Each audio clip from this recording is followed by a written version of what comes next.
Good morning, you're watching Breakfast Television. Thanks for starting your day with us. Don't get married unless. That's the title of a new book written by former Manitoban and longtime marriage and family therapist, Dr. Lorraine Wright, who is joining us now. Happy to have you kick off your book tour here in Winnipeg. Yes, thank you very much for having me. Welcome back home, first of all. So this book is great. It's for everybody, no matter where they're at in their relationship status. But let's talk about, first of all, you had talked about that some people just aren't meant to get married at all. No, I really have come to believe that there's some people that shouldn't marry, not ever. Why? And because they just don't have the right stuff.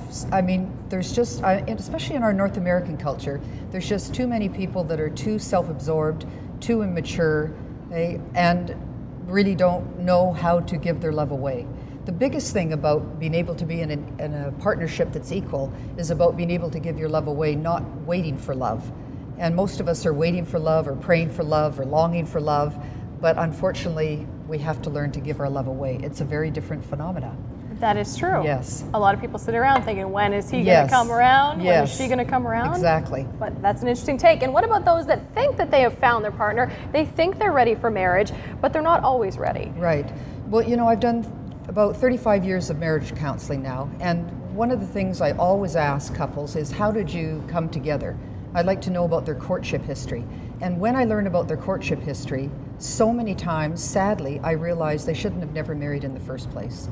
And this is one of the reasons that really motivated me to write the book, is because I wanted to alert couples to those red flags that many people will ignore prior to marriage. That they're dating, but for example, the guy that doesn't want his girlfriend to go away on a weekend with her friends because he's jealous. Or you're at a party with him and he gets upset because she's talking to somebody else and then rants on her all the way home after. There's many red flags. So if somebody's that possessive, or that jealous, this is a huge red flag that you need to exit left. This is not a relationship for you. Well, you know what they say, love is blind. So if you're in that relationship, you don't always see these things. So are there things that couples should do together, maybe before tying the knot, to see if it is a good fit? Well, every young couple that I meet in my practice, I really encourage them, you know, if they're not married or if they're living together, to take a premarital course or what we call a marriage education course prior to marriage. Absolutely, every couple needs to do that.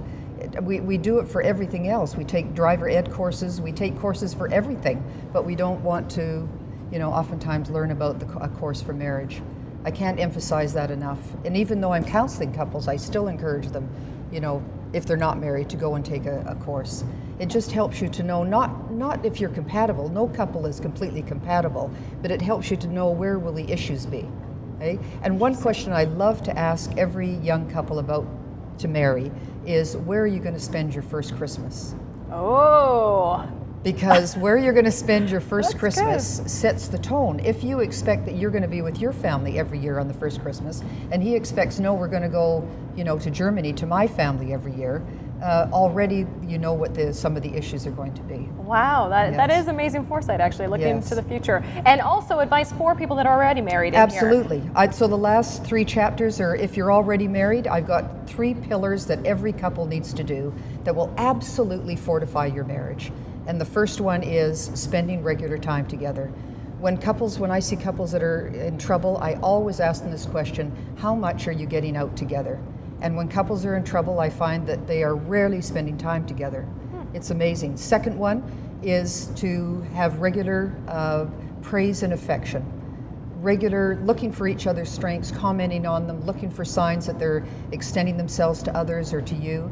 And the third one is to have regular intimacy. And even sometimes to schedule sex, I have with some couples, because those that have 3 kids, yes, people to get say really that busy, every Thursday night. And so when they come back to me, they say, oh, but now you know what we're doing on Thursday nights, yes. Well, there you go. You can find Dr. Wright tomorrow night at McNally Robinson for a book launch at 7:30 and pick up a copy of Don't Get Married Unless. A great gift, too, if you know someone that may potentially be heading down the aisle sometime soon. Thank you so much for stopping here. All the best on your book tour across the country. Thanks very much, Courtney, for having me. Welcome back home. Thank you. Come back home anytime. More BT coming up. Stay with us.